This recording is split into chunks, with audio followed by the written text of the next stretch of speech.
Good day to you. I'm Dr. Lalith Mendis.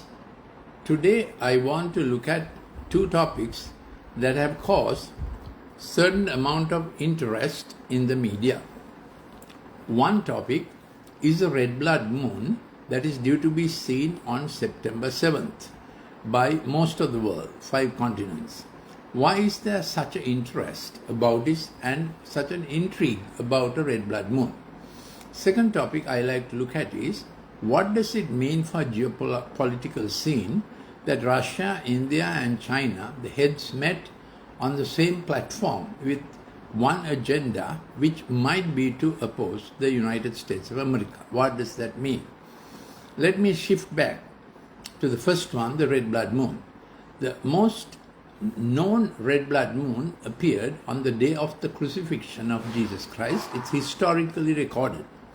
We know the crucifixion happened in Jerusalem on April 3rd, AD 33.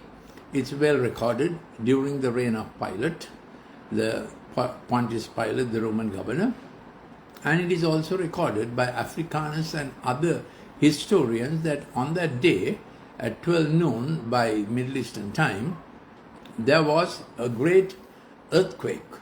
There was there was a great eclipse, and the sky darkened and the sun went out of sight, and then a red blood moon appeared later in the evening and at 3 p.m. at the time he died and said it is finished and gave up his life, a severe earthquake happened, and that earthquake was felt in Rome itself and in many other continents, says Africanus the historian.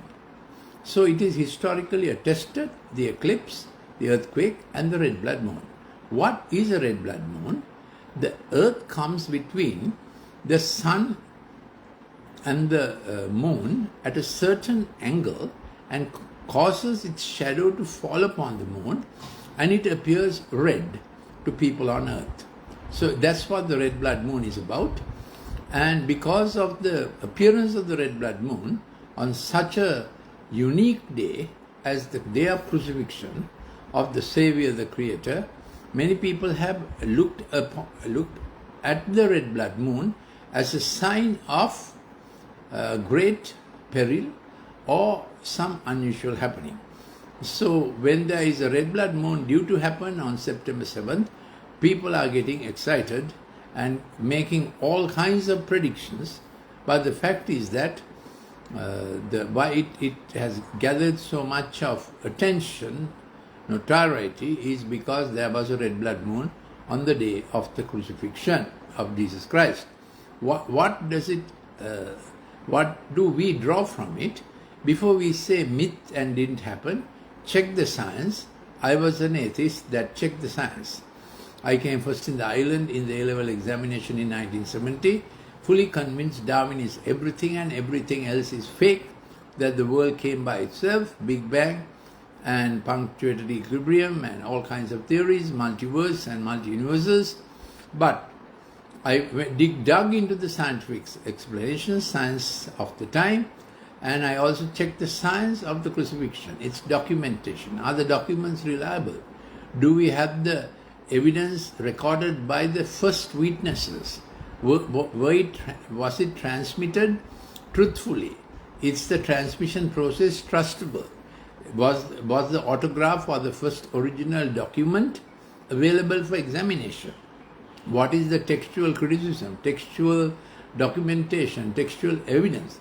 So all that I checked on this score, and I came to the conviction that the historical record of the crucifixion and the resurrection is trustable, and there is a personal experience of receiving the Savior who now lives into your heart, which is the test of the pudding is in the eating. Experience it and see. Then we come to the second topic. Why is there a certain amount of, consternation about Russia, India, China coming to one platform? It is documented that there would be a war called Armageddon, the last war. Whether it would be the third great world war, we do not know. But in it is recorded a huge army will move from the east to the Middle East. So when China already has, and the army is named as 200 million. So how John the Apostle, writing the book of Revelation in the 1st century AD, could imagine a nation that is able to field an army of 200 million? Only God could have known there was an army like that. And that army is to move from the kings of the East into the Middle East. Already the road is ready. There's a massive highway just north of India, through the Everest and through Tibet, which costs a certain amount of life to make, but it is available. And the day American army left Afghanistan, the Chinese army arrived in Afghanistan, and they are very capable of that land movement.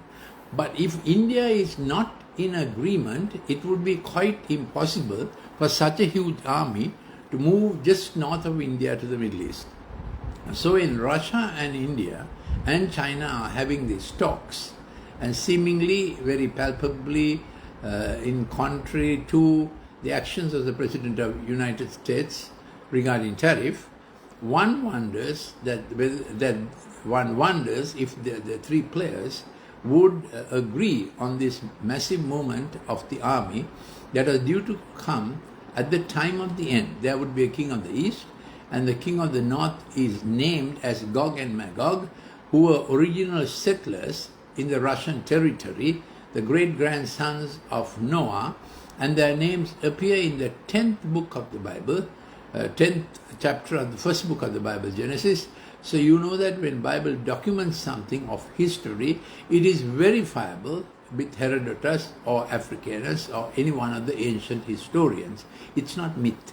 So all the ancient founders of ancient nations and areas, territories, are named in Genesis chapter 10. Just go through the names and do a Google search if you are one of those skeptics as I was, and you will find Genesis 10 is historically reliable as to the origin of nations.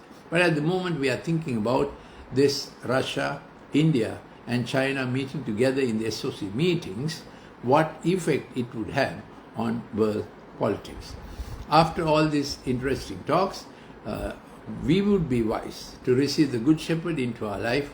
And the cross was a legal instrument. It was invented by Assyrians as capital punishment. It's a very torturous way of putting a person to death.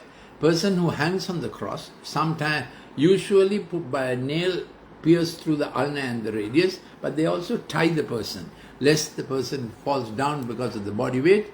And when you are hung up, the diaphragm finds it difficult to move. It can do its inspiration, but it can't do its expiration. So volumes of air gather up, volume of air gathers up in the pleural cavity in the lungs, and the pressure in the lung goes up, then the pressure in the pulmonary circulation goes up, then the right ventricle, which is fragile, unlike the left ventricle, we know we are in a double circulation, and the right ventricle cannot pump blood against that pressure and it begins to fail.